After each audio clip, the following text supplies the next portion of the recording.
Ibada ya kumuaga Askofu Mkuu Anyolo katika katedrali ya Mtakatifu Teresa, eneo la Kibuye, jimbo kuu la Kisumu. Ibada hii itaanza saa 4 asubuhi. Ijumaa tarehe 19 Novemba, sherehe za mapokezi na makaribisho katika jimbo kuu la Nairobi. Ijumaa saa 5 asubuhi, Askofu Mkuu Anyolo atapokelewa kwenye lango la kuingia jimbo kuu la Nairobi, kwenye mpaka kati ya jimbo la Nakuru na jimbo kuu la Nairobi, eneo la flyover. Kituo cha kwanza, Askofu Mkuu atawasalimia waumini wa parokia ya kwanza baada ya kuingia kwenye ardhi ya jimbo kuu, parokia ya Mama Yetu wa Mlima Kalmeri, eneo la Ngarariga. Kituo cha pili, Askofu Mkuu atawasalimia waumini wa kanisa kuu la kaunti na mji wa Kiambu, parokia ya watakatifu Petro na Paulo mjini Kiambu.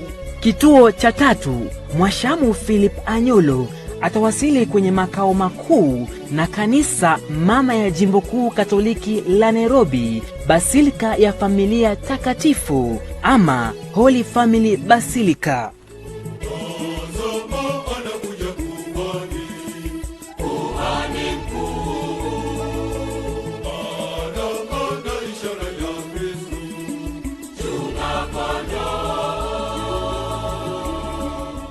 Jumamosi tarehe 20 Novemba, sherehe na ibada ya kusimikwa kwa Mwashamu Askofu Mkuu Philip Anyolo kama askofu wa 5 wa jimbo kuu Katoliki la Nairobi. Sherehe hii itafanyika kwenye uwanja wa shule ya Mtakatifu Maria, eneo la Msongari, kuanzia saa 4 asubuhi. Kiongozi wa ibada na msimikaji mkuu atakuwa Mwashamu Askofu Mkuu Bart Van Megan, mwakilishi wa Baba Mtakatifu hapa nchini. Kaa nasi hapa Capuchin TV kwa matangazo haya ya kihistoria. Endelea kutazama Capuchin TV, kitambulisho Katoliki.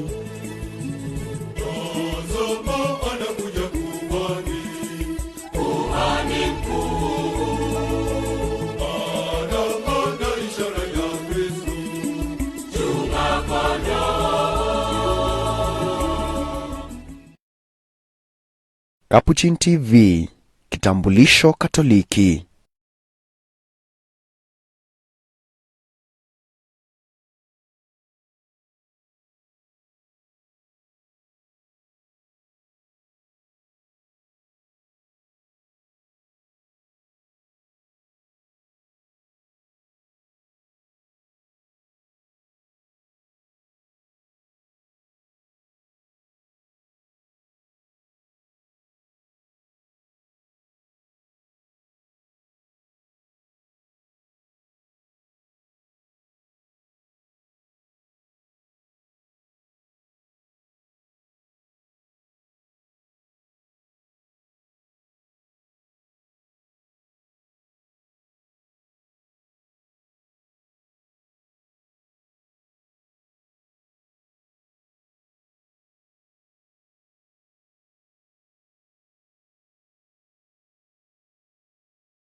Capuchin TV, kitambulisho Katoliki.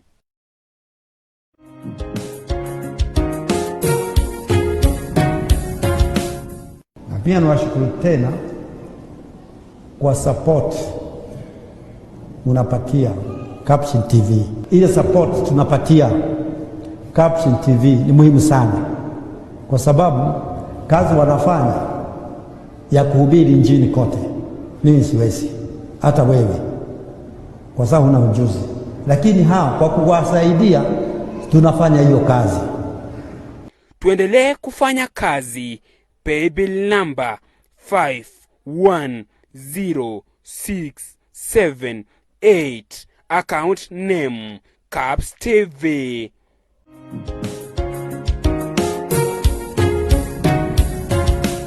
You are watching Capuchin TV.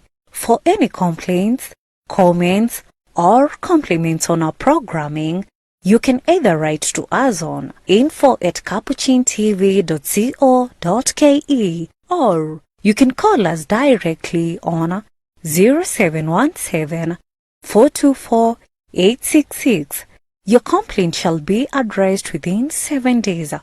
Remember to keep a copy of your communication with us. Keep watching Capuchin TV, your Catholic identity. Living Faith Kids. Daily devotions for Africa. Mark chapter 8 verse 21. Matthew chapter 5 verse 44 to 45. We have a short story about Doreen and Barney. I'm going to follow Jesus so that I can spend with him time. How about you? Tune in every day at 8:30 a.m. and 4:30 p.m. only on Capuchin TV. This is to help kids grow in faith, wisdom, and develop habit of daily prayers and build their relationship with Jesus Christ and church. Train the young in the way they should go, even when old, they will not swerve from it. Living Faith Kids. Daily devotions for Africa. Hivi karibuni tunakuletea kipindi anzilishi cha Shina la Jamii. Tunachanganua na kupambanua masuala yanayofungamana na jamii. Ni kipindi kitakachoangazia masuala ya kifamilia kama vile maadili, uhusiano wa kifamilia na mengine mengi yatakayochipuka. Usuli wa ndoa ni nini? Ndoa ni safari ya watu wawili, mume na mke. Na hii safari ina mabonde na milima. Wengi wanauana na kujitoa uhai. Je, tumekosea wapi? Tunapokoseana na kupigana na kuumizana, mambo mawili huwa yametendeka. La kwanza ni ukosefu wa mawasiliano. Communication ndio glue ambayo hold couples together. Mawasiliano ni muhimu kwa sababu katika hii nafasi ya maisha hamna yeyote ambaye katika ile hali ya kuangalia mwenzangu naweza sema kwamba anawaza hili ama nafikiria hili na ngependa hili litendeke na litendeke namna hii. La pili ni jambo ambalo ni jambo gumu lakini linawezekana, msamaha. Kuna wale wanaolaumu wazazi, walimu. Je, ni asasi gani ambazo zinahusika katika kuhakikisha kwamba wanajenga familia au jamii iliyo bora? Lazima tusaidiane. Wakati wowote kukiwa na jambo nzuri na jambo mbaya kuhusu watoto wetu, tujadiliane tukiwe wote. Na wanasema ndoa ndoano, lakini inafikia wakati unahisi kwamba hii ndoano imeanza kulegea au ina dosari. Kama mlikuwa mmezoea kuitana babe, honey, sasa mama fulani, baba fulani. My husband is anakuanga very careful about image. Na mimi nami nakuanga mtu relaxed. I was brought up as a tomboy because nili grow up na wavulana. Ungana nami Asasha Elizabeth pamoja na wanandoa Bwana Tom na Bilinet Lichuma kila siku ya Jumatano saa 4 asubuhi na Jumamosi saa 11 alasiri. Tukikujuza mengi kuhusu jamii ya sasa, kuhusu familia, ndoa, watoto na kadhalika. Kumbuka pia tutakuwa tunakuletea wanandoa, wazazi ambao pengine wanafanya malezi peke yao, ambao wa mambo wanasema ni single parents. Papa hapa ndani ya Capuchin TV. Siku ni Jumatano asubuhi. Nami Asasha Elizabeth. Jamii bora, maisha bomba.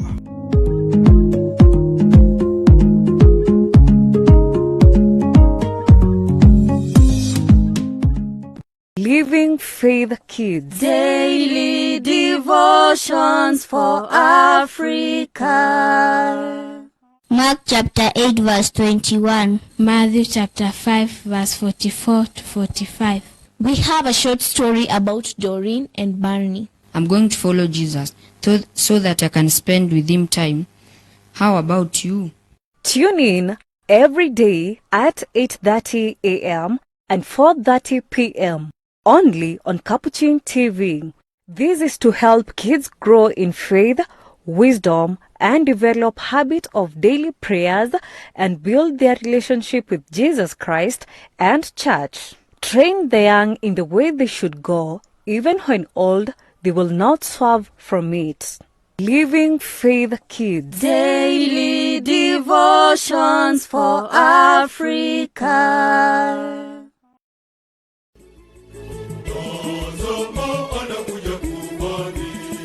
Kuhani mkuu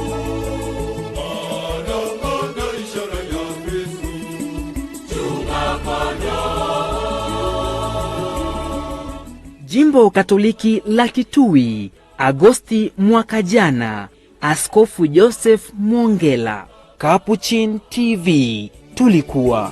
Jimbo Katoliki la Homa Bay, Februari mwaka huu, Askofu Michael Odiwa. Capuchin TV, huko pia tulikuwa. Jimbo Katoliki la Malindi, mwezi Machi mwaka huu, Askofu Wilbard Lago. Capuchin TV, hata huko tulikuwa. Na sasa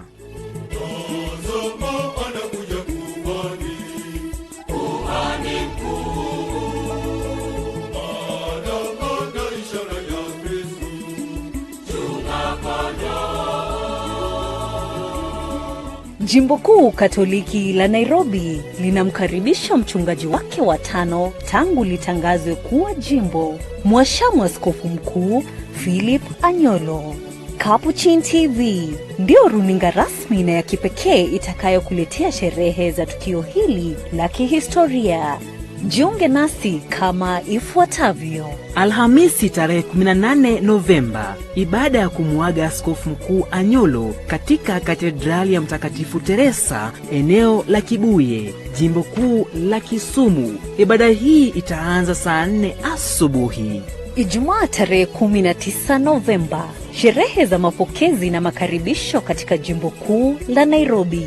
Ijumaa saa 5 asubuhi, Askofu Mkuu Anyolo atapokelewa kwenye lango la kuingia Jimbo Kuu la Nairobi, kwenye mpaka kati ya Jimbo la Nakuru na Jimbo Kuu la Nairobi, eneo la flyover. Kituo cha kwanza, Askofu Mkuu atawasalimia waumini wa parokia ya kwanza baada ya kuingia kwenye ardhi ya Jimbo Kuu, parokia ya Mama Yetu wa Mlima Kalmeri, eneo la Ngarariga.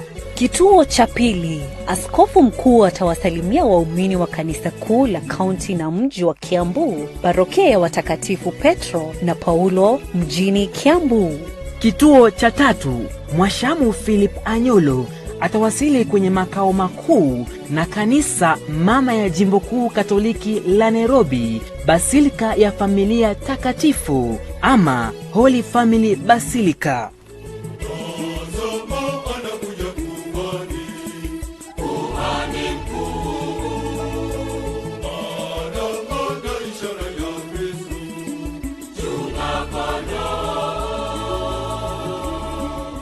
Jumamosi tarehe 20 Novemba, sherehe na ibada ya kusimikwa kwa Mwashamu Askofu Mkuu Philip Anyolo kama askofu wa 5 wa Jimbo Kuu Katoliki la Nairobi.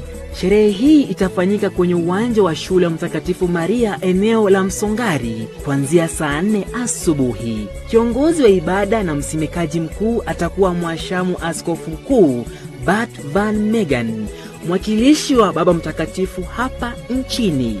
Kaa nasi hapa Capuchin TV kwa matangazo haya ya kihistoria.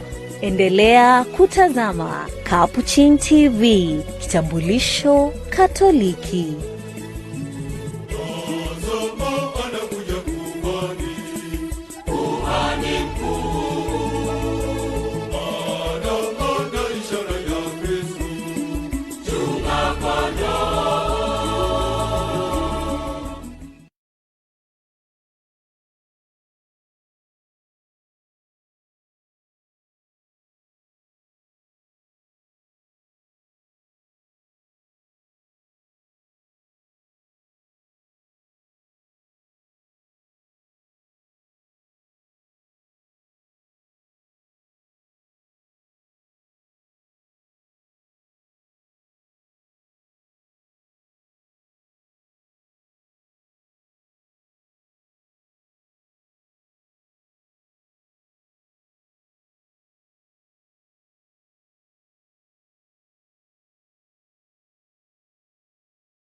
Milele amina. Mpendwa mtazamaji wa Capuchin TV, popote pale ulipo, karibu kwenye matangazo haya ya moja kwa moja, ikiwa leo ni siku ya kihistoria katika imani na uchungaji katika Jimbo Kuu Katoliki la Nairobi.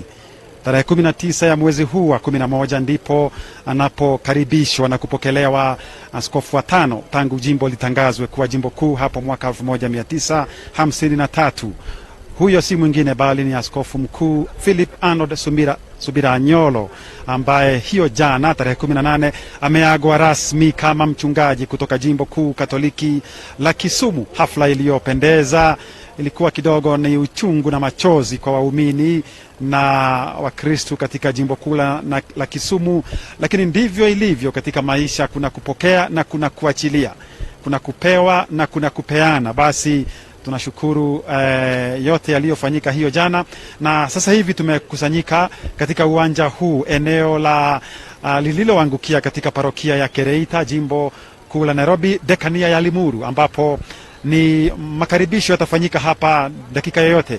Tumeshataarifishwa kwamba Mhashamu Askofu Philip Anyolo alishaanza safari alfajiri ya leo kutoka makao yake jimbo la Kisumu, na akapata kikombe cha kahawa kwa askofu mwenzake, Askofu Maurice Muhati ya jimbo la Nakuru, na sasa hivi yuko anakaribia eneo hili. Eneo hili wenyeji wanalita Soko-Mjinga. Hatujui kwa nini wakalita Soko-Mjinga, sio soko mwerevu. Haidhuru kwamba ni katika maeneo haya ambapo basi tunamkaribisha kwa shangwe na nderemo. Yuko hapa tayari askofu msimamizi wa jimbo hili, Askofu David Kamau, kikundi kikubwa cha mapadre wa jimbo, waumini wa ngazi zote na hali zote katika kanisa letu. Tunajua kwamba wanawake wa Katoliki CWA wamejipamba kwa nyimbo na matumbuizo kumpokea Mhashamu Askofu Mkuu. Kikundi cha wanaume wa Katoliki tayari nao wako chonjo na mavazi yao rasmi. Watoto wa PMC, waimbaji, wanakwaya wako tayari, na ndivyo ilivyo hapa. Baada ya kusubiri kwa kipindi cha takriban miezi 9, alitangazwa kuwa mchungaji katika jimbo hili. Ni furaha, na japo kuwa ni huzuni kwa walio wengine, upande ule mwingine kanisa linafanya kazi hivyo kwamba tunaombea waumini kutoka Jimbo Kuu la Kisumu pamoja na wenzao kutoka Jimbo Katoliki la Bungoma na Jimbo la Lodwar ambao hawana mchungaji. Lakini kanisa bila shaka kwa kupitia kwa mwakilishi wa Baba Mtakatifu hapa nchini atakayekuwa katika hafla hiyo ya kesho, mipango tunatarajia kwamba iko njiani, na ni kanisa ambalo lina mipangilio. Kwa hivyo yote yanafanyika kulingana na wakati wake. Labda tukuonyeshe kwa kifupi maeneo haya jinsi yalivyo. Ni kwamba kutoka hapa askofu atapokelewa upande huu, na atakapopokelewa atapewa zawadi ya maua. Zawadi ya maua kawaida inatolewa na watoto ambao watampasha maua, watampatia zawadi ya maua, atasalimiana na mwenyeji, tumuite mwenyeji bila shaka, Askofu David Kamau na kikundi cha mapadre ambao ni wa Jimbo Kuu la Nairobi. Hapa mwenyekiti wao Padre Martin Kimama yuko hapa, na wao ndio ambao wako katika mstari huu wa kumpokea. Viongozi wa kikundi cha wanaume wa Katoliki CMA bado wako hapa, watoto wa PMC, na bila shaka pia kunao akina mama wanawake wa Katoliki. Ni kazi yao kama ilivyo kawaida, wanashangilia kwa vigelegele kuweza kumkaribisha Mhashamu Askofu Mkuu Philip Arnold Subira Anyolo. Hiyo jana tumesikia katika hafla hiyo ya jana ilikuwa kushukuru na kumuaga kutoka jimbo la Kisumu, kwamba basi ni kama alivyosema Yesu kwa Petro kwamba, je, wanipenda? Naye Petro akajibu kwamba ndio Bwana, unajua na kupenda. Basi maneno hayo ndiyo ambayo pengine alielezewa. Aliitwa askofu mkuu tangu alipopadrishwa. Amekuwa askofu kama tunavyojua kwenye Jimbo Katoliki la Kericho, jimbo la kwanza alilohudumia, na baadaye akahamishwa akapelekwa Jimbo Katoliki la Homa Bay. Amechunga pale takriban miaka 11, na baadaye takriban miaka 3 amekuwa mchungaji kwenye jimbo hilo kuu, na wakati wote sasa anatarajiwa. Unaona maandalizi ndiyo hayo, picha ndiyo hiyo, wanaotufuata kutoka pande zote za ulimwengu, Wakristo kutoka maeneo yote ambayo bara la Afrika. Kuna Wakatoliki wenzetu wa Kenya, kutoka sehemu zote, kutoka bara zote wanaofuatilia matangazo haya kutoka United States, kule eneo la Chicago, kule kuna Wakatoliki chungu nzima. Kuna ambao wanatutazama kutoka bara Europa, kule Uingereza, kule Ufaransa, kule Madrid, Hispania, na kunao pia wanafuatilia kutoka bara la Oceania, Australia, na kule Papua New Guinea. Kunao pia Wakenya ambao ni wazalendo kutoka sehemu hizo, sehemu za Korea, wanatufuata, wanapenda imani yao, wanapenda kanisa lao, wanapenda nchi yao, na tunawakaribisha ili katika siku hii ya kihistoria tuweze kuwa mashahidi kwamba nilifuata kwenye Capuchin TV, nilikuwa uwanjani, na wakati wote sasa ndio wanafika, na tunapongeza pia wale ambao wameendelea kutushikilia. Kumbuka kwamba baada ya hapa Mhashamu Askofu akipokelewa, takuwa na kipindi kifupi cha maandalizi hayo, na baadaye ataongelesha, atasalimia waumini, na kutoka hapa ataelekea katika kituo cha kwanza ambalo ni katika kanisa la parokia Mtakatifu Maria Mtakatifu wa Mlima Karmeli, eneo la Ngarariga. Ni jimbo ambalo ni jirani kutoka hapa, na hapo pia atawasalimia waumini, pengine atapata glasi ya maji, na baadaye ataelekea katika jimbo ama parokia ya watakatifu Petro na Paulo, eneo la Kiambu mjini. Pale napo atawasalimia waumini na watakaokuwa wamempokea, na baadaye kutoka pale, baada ya salamu, ataelekea katika kanisa kuu katika kanisa kuu la Holy Family Basilica. Basi huyo ndiye askofu mkuu ambaye anakaribishwa, na sasa gari lenyewe ndilo hilo limefika, na dakika yoyote tutamuona akiingia kwenye uwanja huu.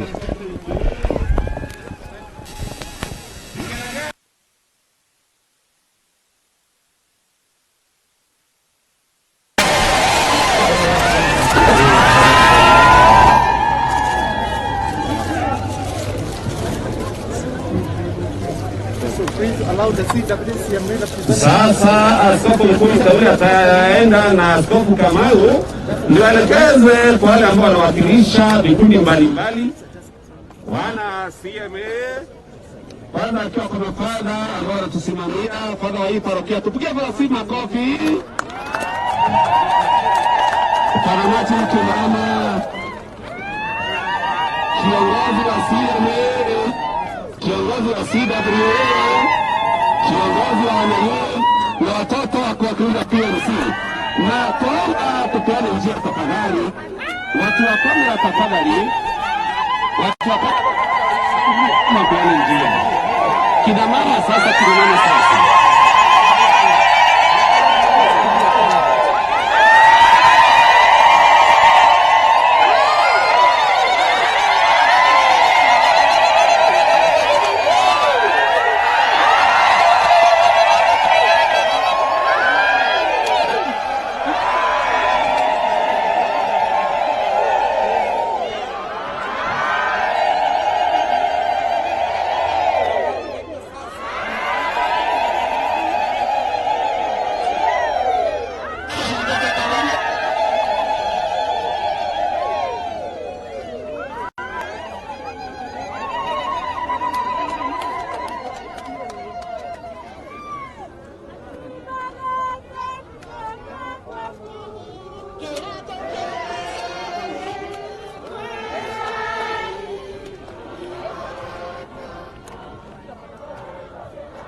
Tuwakaribisha wote kwa hii sherehe ya kihistoria ambapo sasa tuamlaki askofu aliyeteuliwa, askofu mkuu wa jimbo la Nairobi.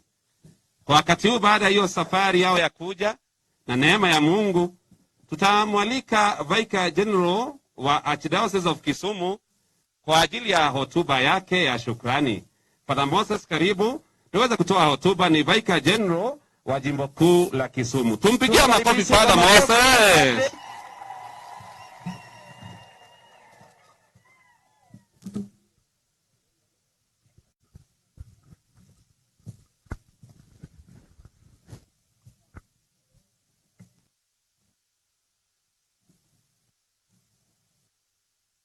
Your Grace, Archbishop Philip Anyolo, Archbishop of Kisumu, His Lordship, Bishop Kamau, the Administrator of Nairobi Archdiocese, my brother priest, Reverend sisters and brothers, na watu wote wa Mungu, tumsifu Yesu Kristu. Milele, milele. Tumsifu tena. Milele, milele. Muko sawa? Muna furaha? Asanteni sana. Sisi pia tumekuwa na safari ndefu kutoka Kisumu na tunashukuru Mungu kwa sababu tumefika vizuri na tumewakuta hapa tutarajia, na tumekuja pia na baba askofu wetu ili tuweze kuwapatia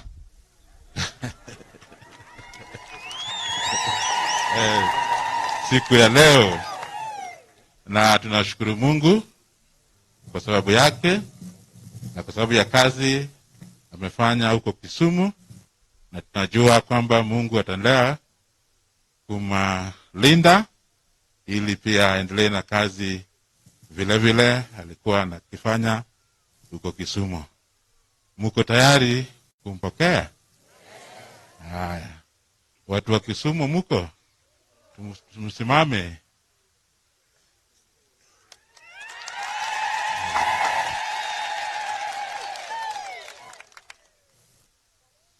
So we thank you very much, and we take the opportunity to hand over His Grace Archbishop Philip Anyolo. This is a great man, a good man, a man of God, an honest man, and also a man who is true to the gospel message. So this is a person we are giving you. May God bless you. Makofi mazuri kwake padri kwa kumkabidhi na kumleta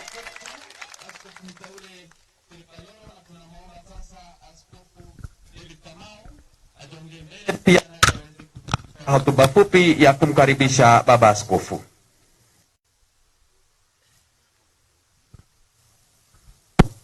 Tumsifu Yesu Kristo. Mungu ni mwema na kila wakati. Basi langu kwanza ni kuwashukuru wa Kristo kutoka Kisumu, Vicar General and Co na timu yako.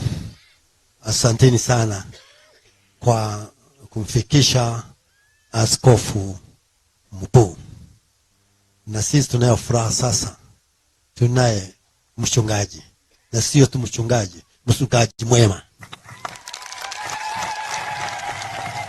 Na nikiwashukuru, na hii kwa furaha yetu, nami ningetaka kuambia poleni sana. Poleni sana. Kupoteza kwenu ni kupata kwetu. Na tutashirikiana tuwaombee.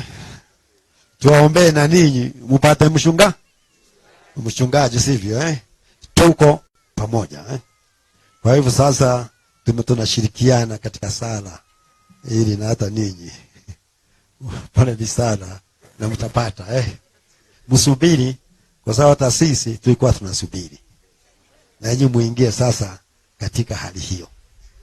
Basi askofu mkuu, Kama unavyoona akina mama wamejiandaa sana, na ile furaha wanayo ni furaha inatoka ndani kabisa.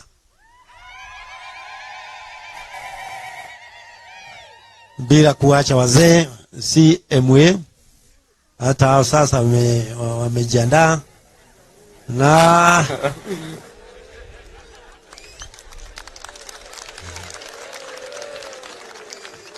hiyo ni kwa sababu wazee hawezi kusema gemi. Kwa hivyo mwasaidie kupiga makofi. Yeah. Kwa hivyo wazee CMA wamejiandaa sana. Tunao PMC wako hapa, youth wako hapa, bila kusahau kwaya wakiwa na nguo zao rasmi za kazi, wako katika uniform yao. Na kwa hiyo Askofu Mkuu, langu ni kuambia tunakupokea na mikono miwili na kukuashia kwamba hapa ndipo umefika, hapa ndipo makaa yako. Hawa watu you are going to have very very good people, very cooperative, and people who are ready to work with you, and we are here to support you.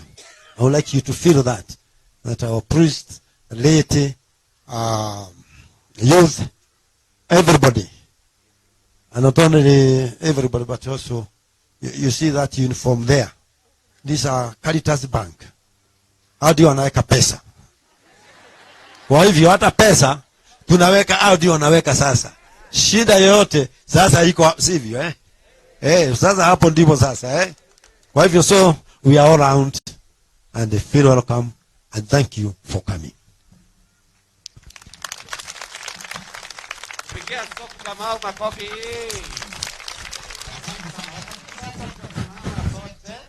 Tuweze kubarikiwa kwa maji matakatifu na Askofu Mkuu Mteule. Kwa wimbo tubarikiwe na maji matakatifu, amekuja na baraka. Ni saa za kutupatia kwa hiyo kaya maji matakatifu. Father Bena, ongoza hiyo sehemu. Kwa tujiandae kwa tuanze wimbo wa baraka tafadhali.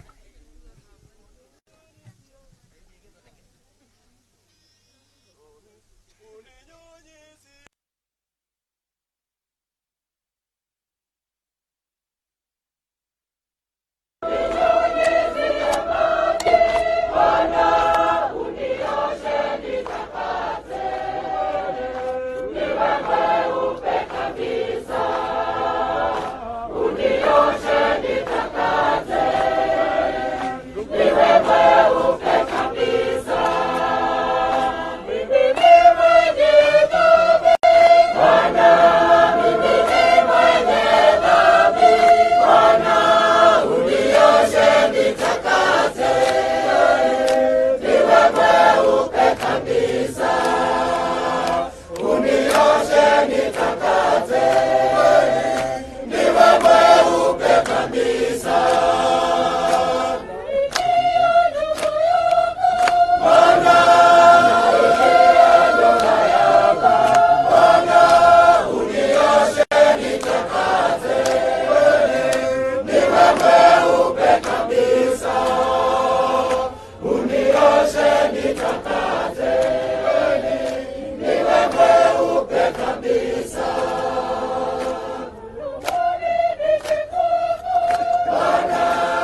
Tungali tumesimama, Daudi Kamau atuongoze kwa sala.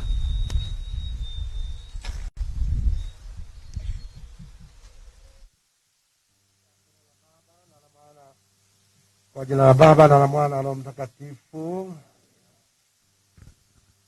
Bwana awe nanyi. Basi ndugu zangu, tuna familia ya jimbo kuu la Nairobi na jimbo kuu la Kisumu mliokusanyika hapa. Tunayo furaha kubwa kumpokea na kukaribisha mwashamu Baba Askofu Mkuu Mteule Philip Anyolo Nairobi. Tulipokea kwa furaha kubwa kuteuliwa kwake kuwa mchungaji mkuu wa jimbo letu. Na sasa tunakukaribisha katika jimbo kuu la Nairobi ili tushiriki pamoja kuendeleza kazi ya kichungaji na kuendelea kulijenga kanisa la Mungu. Karibu sana mwashama Baba Askofu Mkuu Mteule wa jimbo kuu Katoliki la Nairobi. Asante Baba Askofu kwa sala yako. Tunamwomba sasa shemasi atuongoze katika Injili tungali tumesimama. Bwana awe nanyi. Somo la Injili kutoka Mtakatifu Yohane.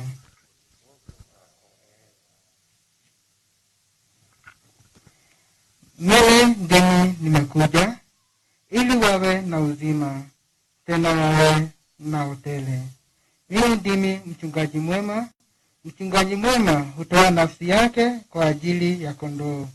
Mtu wa mshahara asiye mchungaji wala si mwenye kondoo, anapomuona mbwa mwitu anakuja, huwaacha kondoo akakimbia, na mbwa mwitu huwakamata kondoo na kuwatawanya, kwa sababu yule ni mtu wa mshahara tu, wala hawajali kondoo.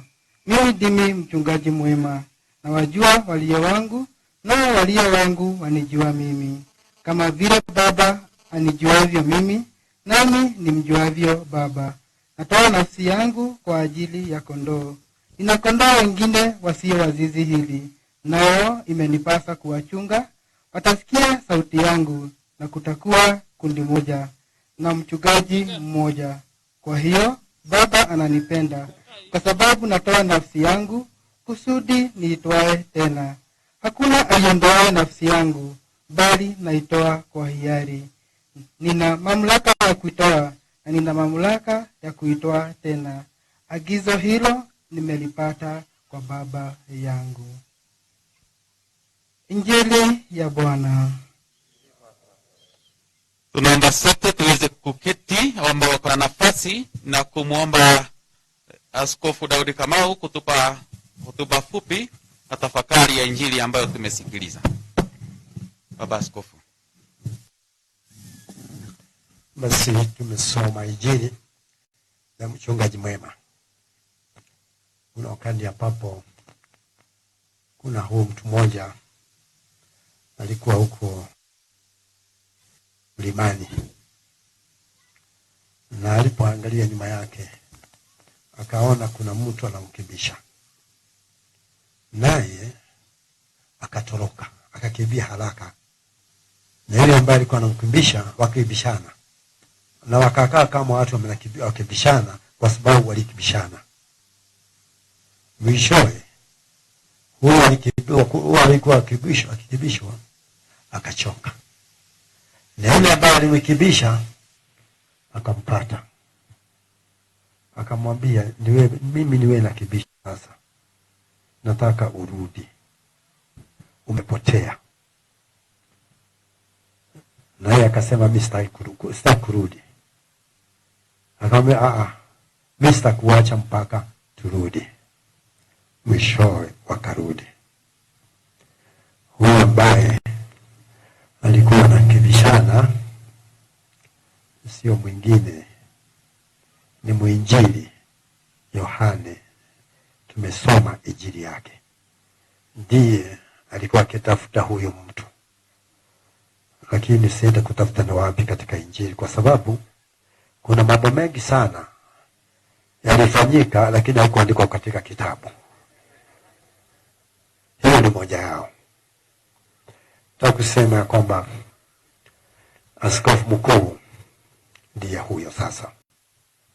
Atakuwa akiangalia maisha ya kila mmoja wetu. Hata ukipotea atakutafuta, na kama hata kupata atakuombea na Mungu atakurudisha. Na kwa hivyo kasi hiyo ndio itakuwa kasi ya askofu mkuu, kuchunga kondoo wa jimbo kuu la Nairobi. Lakini hata hivyo unaweza kuwa na kondoo, lakini kondoo wanakimbia kama mtu. Kwa hivyo basi askofu mkuu ndio kuhakikisha kwamba sisi tutakufuata. Sisi tutakufuata na tutafanya kama ng'ombe za Wamasai. Ng'ombe za Wamasai. Usijaribu kuimba ng'ombe ya Masai, kwa sababu ukiimba itarudi huko, kwa sababu inajua mchungaji wake. Na kama sisi tutakuwa hivyo, tunajua mchungaji wetu, tutashirikiana na tutakuwa pamoja tukieneza ufalme wa Mungu katika jimbo kuu la Nairobi. Tena karibu sana.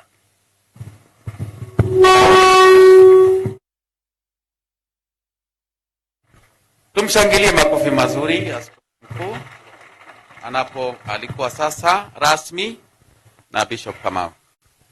Basi askofu mkuu sasa nakualika maneno machache sasa kwa watu wako.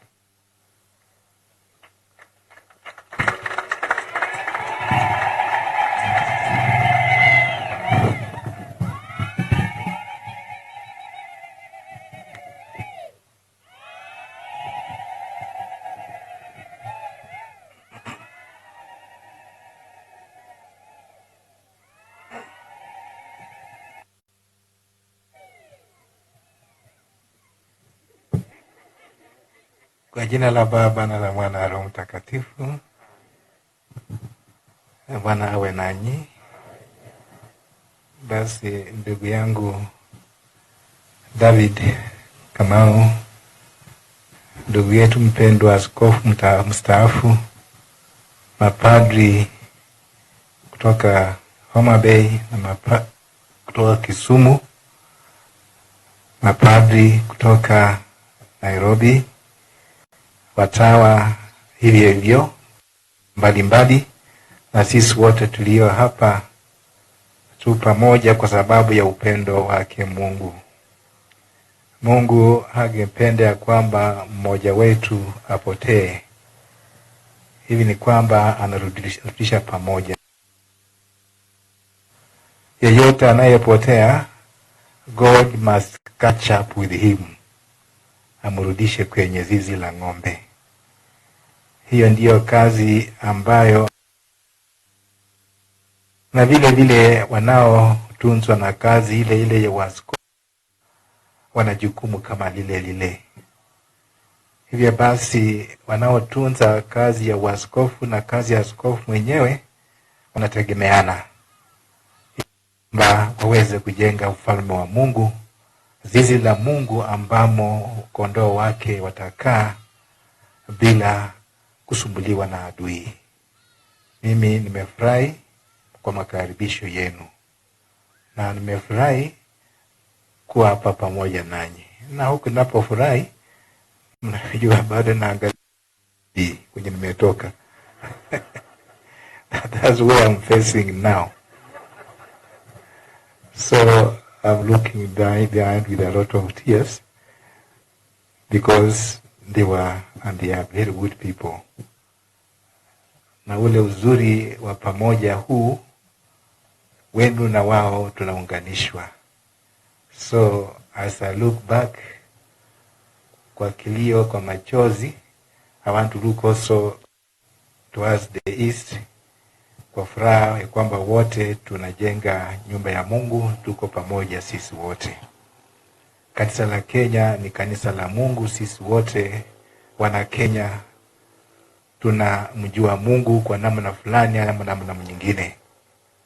Kwa ule upendo ambao tunamtumikia Mungu, ndivyo basi tunatumikia binadamu na jirani yetu. Tutakaa pamoja kama ndugu na tutafanya kazi yetu, na kupofanya kazi yangu na nyinyi pia mnafanya kazi yenu, ili tuweze kupatanisha uwepo wa Mungu katika maisha ya sasa. Ninapokuwa hapa najua tuliondoka mapema sana ili ya kwamba tufike hapa, na tulionyeshwa tuna wengi kutoka katika jimbo la kuu la Kisumu wamekuja because ni kwamba is always rare, ni nadra sana ya kwamba two archdioceses meet together. They are bit scattered, but now we are meeting together, one archdiocese to another archdiocese. I'm being transferred from Kisumu as archbishop kuwa mtumishi wenu kama archbishop. Nina furaha kubwa. Najua tutafanya kazi kwa pamoja. Ninaomba mnisaidie katika sala zenu, na mimi pia niwasaidie katika sala zangu. Nilivyokuwa nikiambia Wakristo jana, to be like a church, to be the church, kuwa kanisa ni lazima kwangu. Na kanisa ni nini? What is the church? Kanisa ni mapenzi ya Mungu. Kanisa ni msamaha utokao kwa Mungu. Kanisa ni yote mazuri yatokayo kwa Mungu, ambayo sisi wanadamu tumeweka katikati tuweze kuhudumia. Hivyo hata mimi nitafanya hivyo, ili kwa Mungu atubariki kwa vyote tutakavyofanya. Msaada wetu kwa jina la Bwana. Bwana awe nanyi. Mungu Mwenyezi, tunakuomba wabariki hawa watumishi wako kwa kuwajalia afya nzuri ya mwili na pia afya ya roho. Wape nguvu za kushinda lolote ambalo ni la kiovu. Mungu mwema, wajalie wema wako, upole, utii na unyenyekevu, ili wanaposhika amri zako na kukupendeza waweze kukuhudumia kwa karibu sana, kwa njia ya Kristo Bwana wetu. Asanteni sana. Tumshangilie Askofu Mkuu kwa makofi mazuri, na kwaya watahitimisha shangilio letu kwa wimbo mmoja mfupi.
kwangu, watoto wa PMC,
Tuwapigie makofi watoto wetu PMC. Thank you so much kutoka Uhuru Dinari.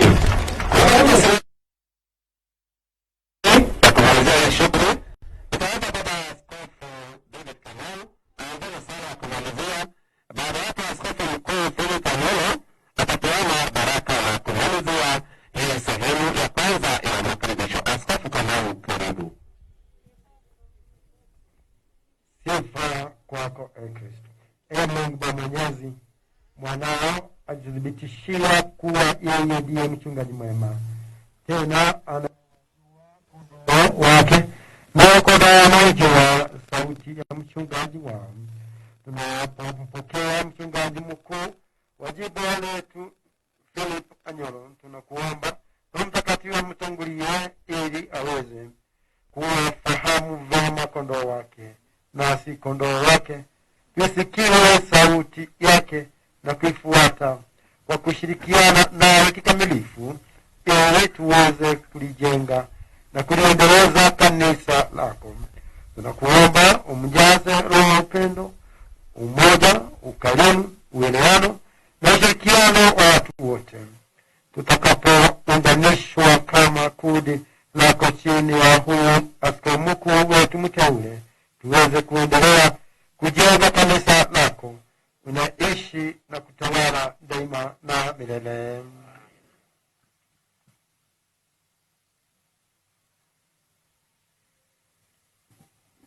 Bwana awe nanyi. Awabariki Mungu Mwenyezi, Baba, Mwana na Roho Mtakatifu. Naomba sasa niwape maelekezo mafupi tutakapoondoka hapa. Nafikiri tuketi kidogo tu wale ambao kuna nafasi. Tangazo la kwanza, kuna mtu ambaye amepoteza funguo la gari na iko hapa. Mtu ambaye anatukaribisha hapa, ukihitaji funguo yako ya gari iko pale. La pili ni kuwashukuru wote, hasa kamati andalizi kwa ajili ya shughuli na hafla ya leo, tukimkaribisha pia Askofu mstaafu Luigi kwa kuungana pamoja nasi tumesikia joto kidogo hata tukiwa na Askofu Mkuu na Askofu Daudi Kamau kwa kujiunga nasi. Kwa mapadri wote pia ambao wamefika, tunasema asanteni sana, pamoja na wale ambao wametoka jimbo kuu la Kisumu. Tutakapoondoka hapa, tunaelekea katika parokia ya Ngarariga ambayo ni mojawapo ya parokia jirani baba Askofu Mkuu, ambapo tutaongozwa katika huu msafara na police riders. Alafu baba paroko wa parokia ya Ngarariga ambaye pia ni liturgist wetu atakuwa ameongoza huo msafara kwa magari mengine ambayo si ya polisi. Alafu tutamwomba Father Simon ambaye ndio procurator wetu wakiwa na shemasi wafuate hilo gari. Alafu gari ambalo ni la mawasiliano pamoja na gari la Capuchin TV mtakuwa pale. Tutaomba tukaenda na mwendo wa kasi sana, tena aste aste, pole pole. Tunafurahi tuna Askofu Mkuu. Alafu gari ambalo litafuata ni gari la Father Kerry, Education Secretary pamoja na Father Njao. Alafu baadaye tutafuata gari la maaskofu ambao tunaomba waweze kusafiri pamoja na kuzidi kumkaribisha askofu wetu mkuu. Tutafuata gari la Father Waris, chairman wetu wa mapadri, Father Kimama, Father Karibu na Father George watafuata. Alafu mapadri ambao wametoka jimbo kuu la Kisumu mtafuata hilo gari, mtaonyeshwa huo msafara jinsi ambavyo utaondoka. Na kufunga msafara rasmi, naomba tafadhali kufunga msafara rasmi litakuwa gari la Father Kaiba ambaye ndiye vice chairman wa mapadri katika jimbo letu. Kwa magari mengine yatafuata na tutaingia pale Ngarariga ili askofu mkuu apokelewe na kuweza kupokea salamu za Wakristo wa parokia za Limuru, za Ngarariga na ambazo zinazungukia parokia hiyo ya Limuru. Baadaye tutawapa maelekezo hizo ambapo tutakavyoondoka kutoka Ngarariga tukielekea parokia ya Kiambu. Kwa hiyo baada ya Ngarariga ndio tutaelekea hadi parokia ya Kiambu na kitu saa 7 hivi. Baada ya hapo tunatarajia kuwa kule Holy Family Basilica mwendo wa saa 9, saa 9:30. Kwa hivyo tutafurahia hii sehemu ya kihistoria maksudi kwa hii area ambapo askofu mkuu Arnold Mwananzeki alipokelewa. Na nitafurahi sana baba askofu mkuu kukaribisha bado katika hii sehemu. Mapadri tunashukuru sana, ni wengi sana kujitolea. Thank you so much fathers for always being there. Naona Father Kamite pale atoa tabasamu. Tupige Father Kamite na profit wa muona. Kuna fathers wengine, thank you so much. Kwa hiyo sasa tutaanza msafara tulivyoelekezwa. Kwa hiyo wimbo sasa ndio tuanze msafara. Mwendo ni wa aste aste tukiwa na furaha kubwa. Na tumesema kwa kuomba tu samahani tuweze kukubali baba askofu akiwa na askofu mkuu pamoja na Askofu Kamau waweze kutuongoza katika huo msafara pamoja na timu hii ambayo iko hapa, wengine tafuata nyuma pole pole tu. Asanteni, karibu. Kwaya tuongoze kwa wimbo. Mahitaji kwa dancers wengine wako pale. Asanteni.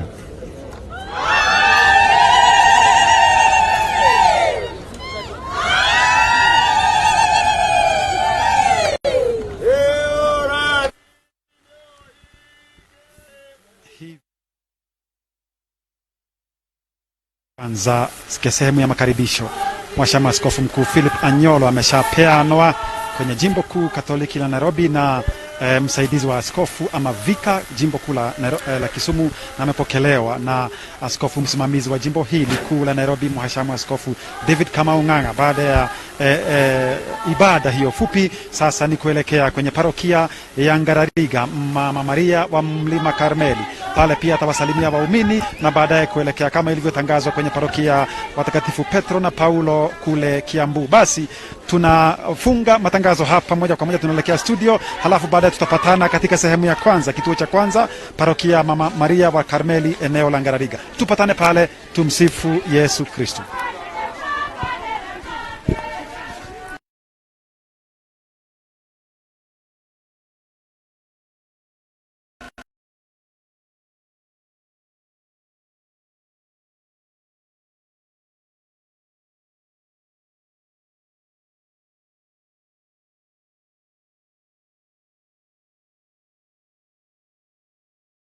Capuchin TV, kitambulisho Katoliki.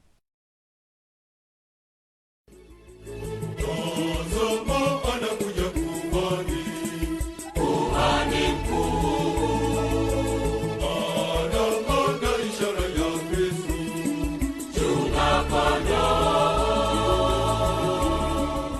Jimbo Katoliki la Kitui, Agosti mwaka jana. Askofu Joseph Mwongela. Capuchin TV, tulikuwa. Jimbo Katoliki la Homa Bay, Februari mwaka huu. Askofu Michael Odiwa. Capuchin TV, huko pia tulikuwa. Jimbo Katoliki la Malindi, mwezi Machi mwaka huu. Askofu Wilbard Lago. Capuchin TV, hata huko tulikuwa. Na sasa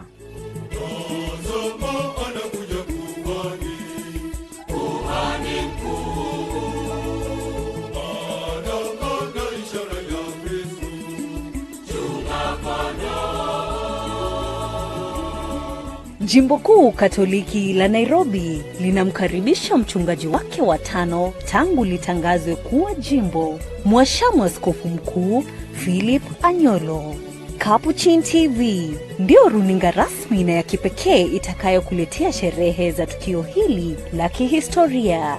Jiunge nasi kama ifuatavyo. Alhamisi tarehe 18 Novemba, ibada ya kumuaga Askofu Mkuu Anyolo katika Katedrali ya Mtakatifu Teresa, eneo la Kibuye, Jimbo Kuu la Kisumu. Ibada hii itaanza saa 4 asubuhi. Ijumaa tarehe 19 Novemba, sherehe za mapokezi na makaribisho katika Jimbo Kuu la Nairobi. Ijumaa saa 5 asubuhi, Askofu Mkuu Anyolo atapokelewa kwenye lango la kuingia Jimbo Kuu la Nairobi, kwenye mpaka kati ya Jimbo la Nakuru na Jimbo Kuu la Nairobi, eneo la flyover. Kituo cha kwanza, Askofu Mkuu atawasalimia waumini wa parokia ya kwanza baada ya kuingia kwenye ardhi ya Jimbo Kuu, parokia ya Mama Yetu wa Mlima Kalmeri, eneo la Ngarariga. Kituo cha pili, Askofu Mkuu atawasalimia waumini wa kanisa kuu la kaunti na mji wa Kiambu, parokia ya watakatifu Petro na Paulo mjini Kiambu. Kituo cha tatu, Mwashamu Philip Anyolo atawasili kwenye makao makuu na kanisa mama ya Jimbo Kuu Katoliki la Nairobi, Basilika ya Familia Takatifu ama Holy Family Basilica.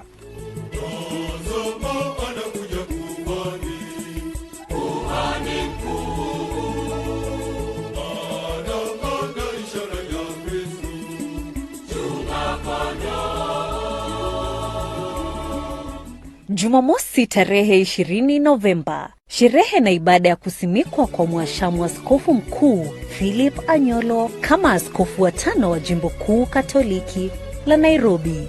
Sherehe hii itafanyika kwenye uwanja wa shule ya Mtakatifu Maria, eneo la Msongari, kuanzia saa 4 asubuhi. Kiongozi wa ibada na msimikaji mkuu atakuwa Mwashamu Askofu Mkuu Bart Van Megan, mwakilishi wa Baba Mtakatifu hapa nchini.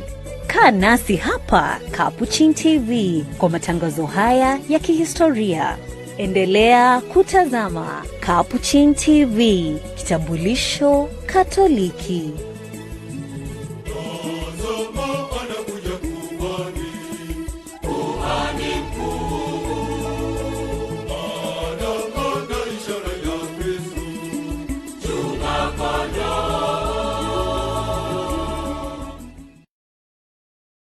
Capuchin TV, kitambulisho Katoliki.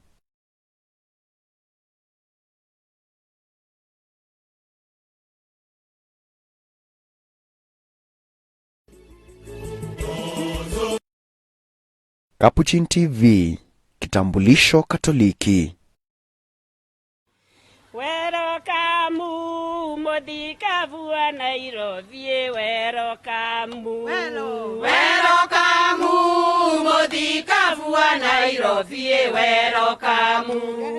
Werokamu modikavu wa Nairobi, werokamu. Modure mogathe, werokamu. Modikavu wa Nyoroe, werokamu. Netogwetereire, werokamu. Karibu Nairobi, werokamu.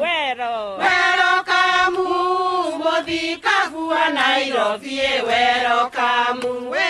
Werokamu modikavu wa Nairobi, werokamu.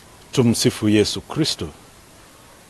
Ndugu wa Kristo wapendwa, I would like in a very special way to say a word of thank you to our former shepherd, His Eminence John Cardinal Njue, and His Lordship Bishop David Kamau, the current Apostolic Administrator of the Archdiocese of Nairobi. For the women, we have felt your guidance, the time that you have walked with us, and we feel very spiritually nourished from all the pastoral care that you gave while you were in charge of the Archdiocese. I also wish to appreciate the Apostolic Administrator, His Lordship, David Kamau, for the short time that you have been there. You have really walked with us. You have held our hands. You have given us leadership and guidance, and we really want to thank God for you. Your Grace Philip Anyolo, kwa njia ya kipekee ninachukua nafasi hii kukukaribisha katika jimbo letu kwa niaba yangu mwenyewe na niaba ya mapadre wote wa diocese hii. As it is now on transition on to Nairobi Archdiocese as Archbishop. Before Kisumu, almost 3 years ago, I was in Homa Bay, and before Homa Bay, I was in Kericho. I'm a priest of the Diocese of Eldoret, and I was ordained to priesthood in 1983. As we look forward to our new Archbishop and his installation, I want to take this opportunity also to, on behalf of the women, welcome the Archbishop, His Grace Philip Anyolo, to the Archdiocese of Nairobi. As ladies, we are really waiting and looking forward to you being with us, your leadership, your guidance. We are ready to submit to both of them as we walk together in the journey of faith. I want to assure you that as ladies, we will continue to strive to walk as per our motto, strong in faith, as we support each other, and most of all, as we continue to support the works of the church, as we continue to do all that we are required to do as women in the church. The custom of receiving a newly appointed bishop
The custom of receiving a newly appointed bishop in another, or a transferred bishop in another diocese, like a vacant diocese like ours, is a tradition that I could also say it's like African tradition. When you have your visitor coming, you don't wait your visitor just there at the doorstep. We use even nowadays when a bishop is going to celebrate any function in the parish, you would see the CWA, the Catholic Women Association, they line up, or even PMC, and men also, we wait for them outside the gate so that the person feels welcomed. People want to be guided, people want to be led, and making the rightful decisions is how to lead them. Administrative, financial, pastoral, all other decisions that involve the service of a shepherd, you need to make them. I never knew I would be making decisions like that, because one thing, I was a very shy person. But and then I don't know, just God gave me the gift, so I discovered I'm in the pool myself. So I would think it's God himself who is guiding me sometimes. Yeah. The second is Mary, Mother of God. Yeah, I think people want to always sideline her to be just like a person whom you go for when you have challenges, problems. But no, let her accompany your life all through in your life. I don't forget praying my rosary at all times. I was a legionary as a student, and I learned from there the values and the love of Mary for his people, and especially for the priests. Yeah. And the third is the teachings of the church are so structured and so well done in a way that you enter into a life that is organized. You need to know it, and you need to apply it to the situations where you are, so as it may radiate more graces and sanctity. Jukumu letu kama akina mama wa CWA ni kuombea familia zetu, kuombea nchi yetu, na pia kuombea kanisa letu. Kwa wakati huu ambapo tunamkaribisha Askofu Mkuu Philip Anyolo, ningewasihi akina mama wa jimbo kuu la Nairobi na nchi mzima tuweze kuwaombea viongozi wetu wa kanisa, na sana sana tuweze kumwombea askofu wetu mkuu, ndio Mungu aweze kumpatia hekima, aweze kumpa ulinzi, na aweze kumpatia ile uongozi itokapo kwake. Our archdiocese spans within 2 counties, the Nairobi County and the Kiambu County. We have over 100 parishes and about 200 diocesan priests working in the archdiocese, as well as many other missionaries working in our archdiocese. We have 14 deaneries within the archdiocese. Baba Askofu, karibu sana, ujisikie nyumbani. And liturgically, like now, we were also informed that liturgically it is also a tradition that there is a prayer as he enters the diocese. And that's why Archbishop Philip Anyolo, when he will be coming from the Archdiocese of Kisumu, the boundary from that other side is the flyover. When he enters there, we'll have a short liturgical celebration of some prayer. That's why we will make that journey to meet our new bishop, not for him to find us inside the house, but we meet him at the gate that is in the diocese, that is at the flyover. Let us be rooted in Christ, and let us abide with Christ in all that we do. Whatever status we are in, we should abide with Christ, because he abides in us. Installation means this is a bishop who has already been consecrated. And so he had already taken the vows and the oath of office, and is now just being transferred. And so it is not so elaborate as such. He is brought in as the liturgy begins. Whoever is the main celebrant, in most cases, in our case, maybe will be the apostolic nuncio, will be helped also by the other bishops, maybe His Eminence, John Cardinal Njue. They will be at the altar, and then he will come. He will come slowly, maybe escorted. Capuchin TV, kitambulisho Katoliki.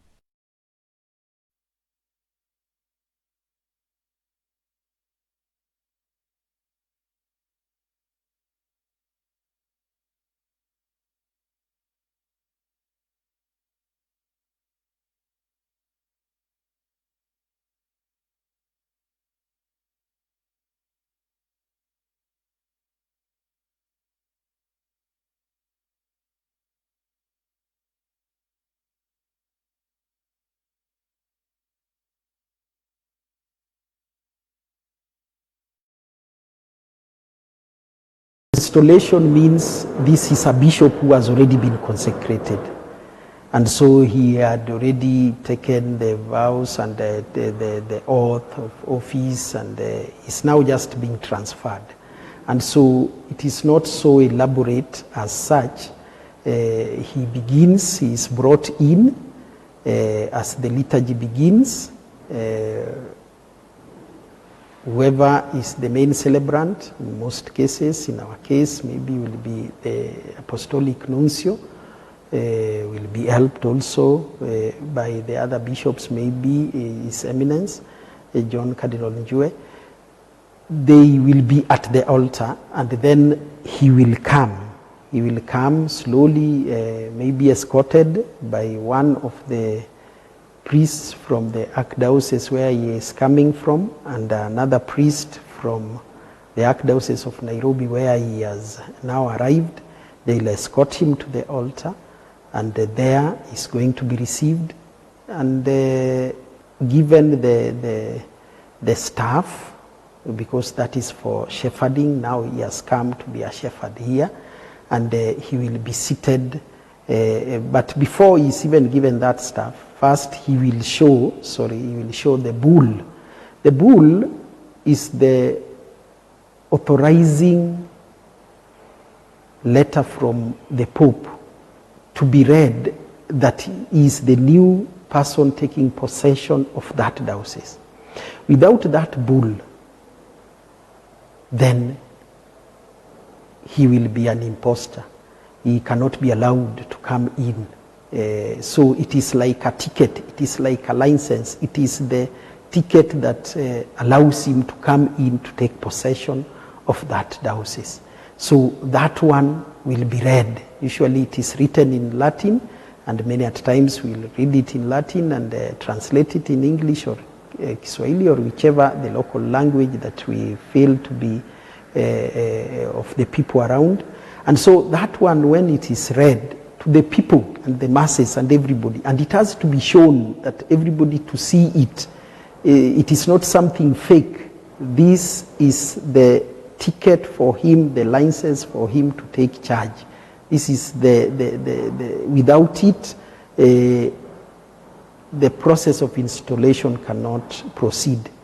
And so when he has been shown that, and the people have read it, and it is usually telling him with the Pope that he has now taken the possession of this, and he will be the one in charge and all these other things. Then he is given the staff, and he is seated on the chair, the cathedra. We call that chair the cathedra, the one which is usually in the cathedral, because that is where his power is, his powers of governance are. Moreliwa mwanatio mwena tumia moreareri. Moreliwa mwanatio mwena tumia moreareri. Moreliwa mwanatio mwena tumia moreareri. Moreliwa mwanatio mwena tumia moreareri. Enogai godadaya modikabu orororo. Enogai godadaya modikabu orororo. Moreliwa mwanatio mwena kanitha nederi. Moreliwa mwanatio mwena kanitha nederi. Moreliwa mwanatio mwena kanitha nĩ nderi mũreri wa mwana ti ũmwe na kanitha nĩ nderi namo ĩno Ngai ngũthathaiya mũthikabu ũrũrũrũ ĩno Ngai ngũthathaiya mũthikabu ũrũrũrũ mũreri wa mwana ti ũmwe na Kristo nĩ areri mũreri wa mwana ti ũmwe na Kristo nĩ areri mũreri wa mwana ti ũmwe na Kristo nĩ areri mũreri wa mwana ti ũmwe na Kristo nĩ areri ĩno Ngai ngũthathaiya mũthikabu.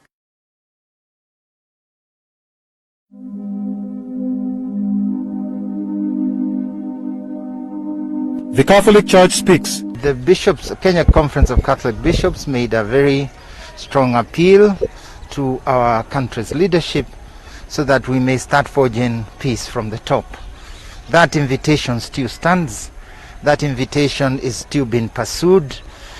The aim and the goal is to pray that God may give us wisdom, wisdom to discern, wisdom to be brave to make the right choices, and wisdom also to hear his voice. And we all understand very well the times in which we are living, the preparations we are making for the general elections next year. Our appeal, as it has always been, is for peace. Peace in our country. And the Catholic Church in Kenya, the Conference of Catholic Bishops, is prepared to go an extra mile to unite the Kenyan leadership, to unite the Kenyan people for a prosperous nation. It is our duty to pray for our country. We shall continue praying for our country. Because we have been given a very beautiful country with all the resources. Then pray for inspiration for our leaders, not to think about themselves, but to think about our beautiful country of Kenya, about the welfare of each one, that we may grow together and realize our dream. Our dream is a dream of prosperity, dream of working together as brothers and sisters in this wonderful country of ours. We have spoken about the ills that come upon us, one of them precisely being intolerance. And so here today we are saying, we are brothers and sisters, we are born of God the Father, we are all called to live up the mission that we as human beings are called as children of the same family.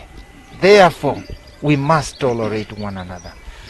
But we also challenge those who are aspiring for various leadership opportunities to declare their position on some of the big problems bedeviling the country. Where do they stand with corruption? What are they going to do when they come to leadership about these problems of corruption, problems of tribalism, problems that are completely bedeviling the country, problems of our economy? We would like them to express themselves and pronounce themselves on these matters. It is important that our leadership be on the same script and give as well the example that it is possible to forgive, it's possible to work together. And we as church leaders want to be on the front line, leading people into working in unity as we have always done, and not to let the devil come and divide us, which brings all the confusion among people. May we live as brothers and sisters, that our country may continue growing in true peace, united as a people of one nation, with only one goal, to live in peace as the children of one God. We still appeal to our country's leadership, and not only, as we said, to the President and the Deputy, but to all leadership across the political divides. But obviously, we wait and hope that our appeal made will also slowly bear fruit. And we are praying for unity in our country. Pray for our leaders, to pray for those who are sick, to pray for those who have died, and to pray for all our plans, that they may be inspired by the wisdom of God. May we live as brothers and sisters, may we live in unity to enjoy the goods that God has given us and to build one another and build this our country.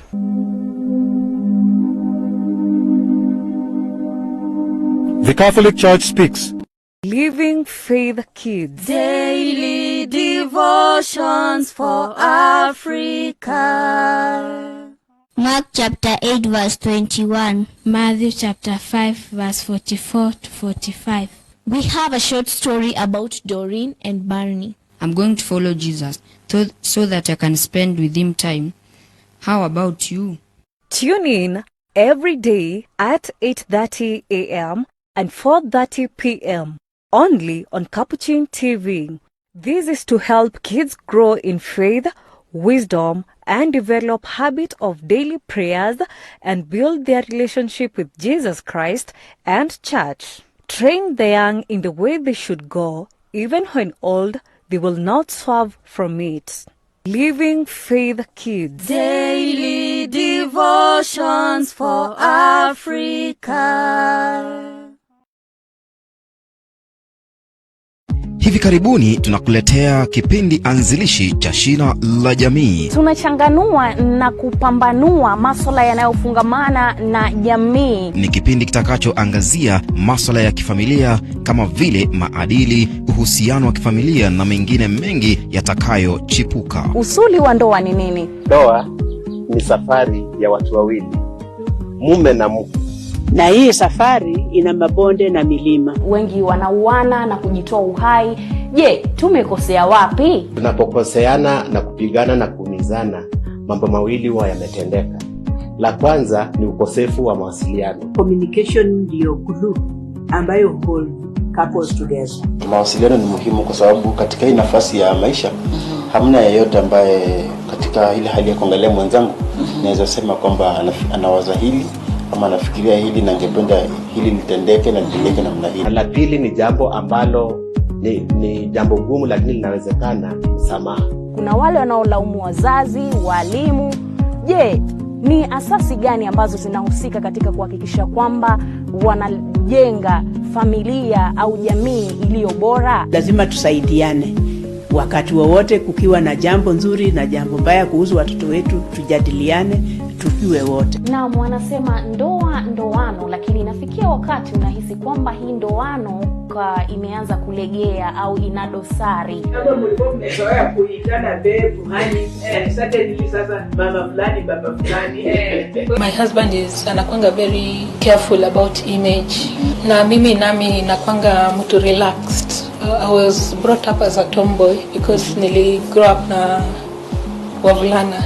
Ungana nami Asasha Elizabeth pamoja na wanandoa Bwana Tom na Bilinet Lichuma kila siku ya Jumatano saa 4 asubuhi na Jumamosi saa 11 alasiri. Tukikujuza mengi kuhusu jamii ya sasa, kuhusu familia, ndoa, watoto na kadhalika. Kumbuka pia tutakuwa tunakuletea wanandoa, wazazi ambao pengine wanafanya malezi peke yao, ambao wamambo wanasema ni single parents. Papa hapa ndani ya Capuchin TV, siku ni Jumatano asubuhi. Nami Asasha Elizabeth. Jamii bora, maisha bomba.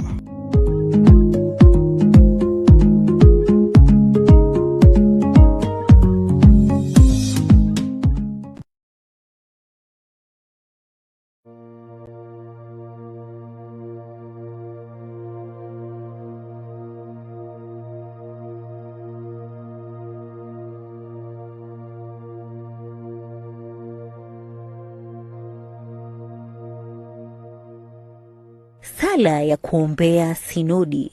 Tunasimama mbele yako ewe Roho Mtakatifu, tunapokusanyika pamoja kwa jina lako. Wewe pekee unayetuongoza, weka maskani yako ndani ya nyoyo zetu. Utufundishe njia ya kupita na jinsi ya kuenenda. Sisi ni dhaifu na wenye dhambi. Usiruhusu tuendelee kuchochea machafuko. Usiruhusu ujinga utuongoze kwenye njia mbaya, wala upendeleo usiathiri matendo yetu. Utuwezeshe ndani yako tuwe na umoja, ili tuweze kusafiri pamoja hadi uzima wa milele, wala tusipotee mbali kutoka njia ya ukweli na iliyo sahihi. Tunaomba haya yote kwako wewe ufanyaye kazi kila mahali na kila wakati, katika ushirika wa Baba na Mwana, milele na milele. Amina.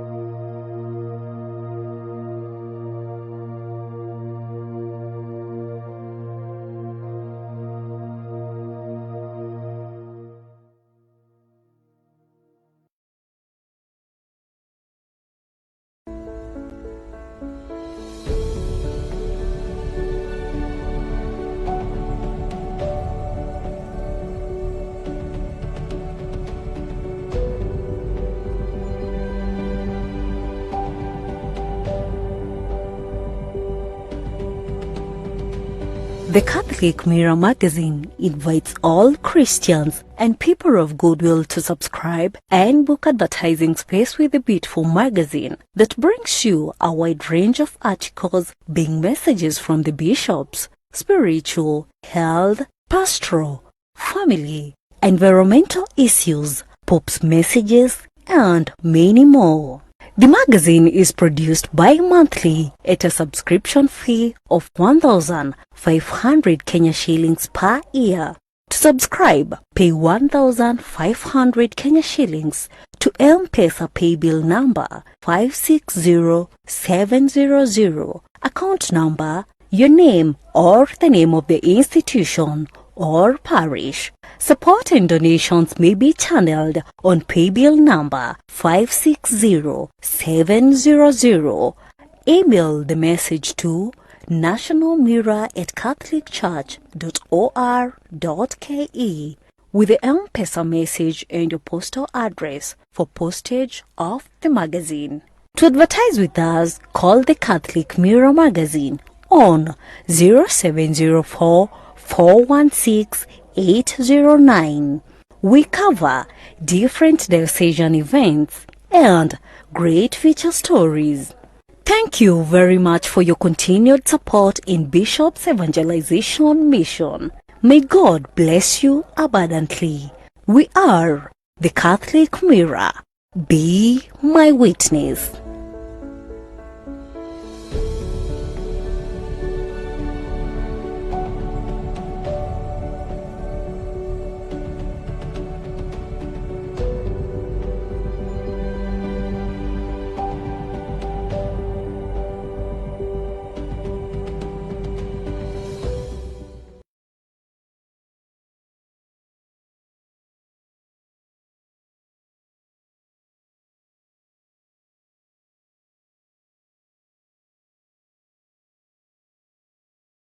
Sakramenti ni nini na misingi yake iko wapi katika Biblia takatifu? Wavijua vipindi vya kanisa Katoliki? Ni alama na vyombo gani vinavyotumika katika maadhimisho ya ibada zetu? Ungana nasi kila siku ya Jumanne saa 1:30 jioni katika kipindi cha Sakramenti ni nini na misingi yake iko wapi katika Biblia takatifu? Wavijua vipindi vya kanisa Katoliki? Ni alama na vyombo gani vinavyotumika katika maadhimisho ya ibada zetu? Ungana nasi kila siku ya Jumanne saa 1:30 jioni katika kipindi cha Sakramenti na Biblia. Ni kutoka hapa Capuchin TV, tukiikuza imani Katoliki kwa pamoja.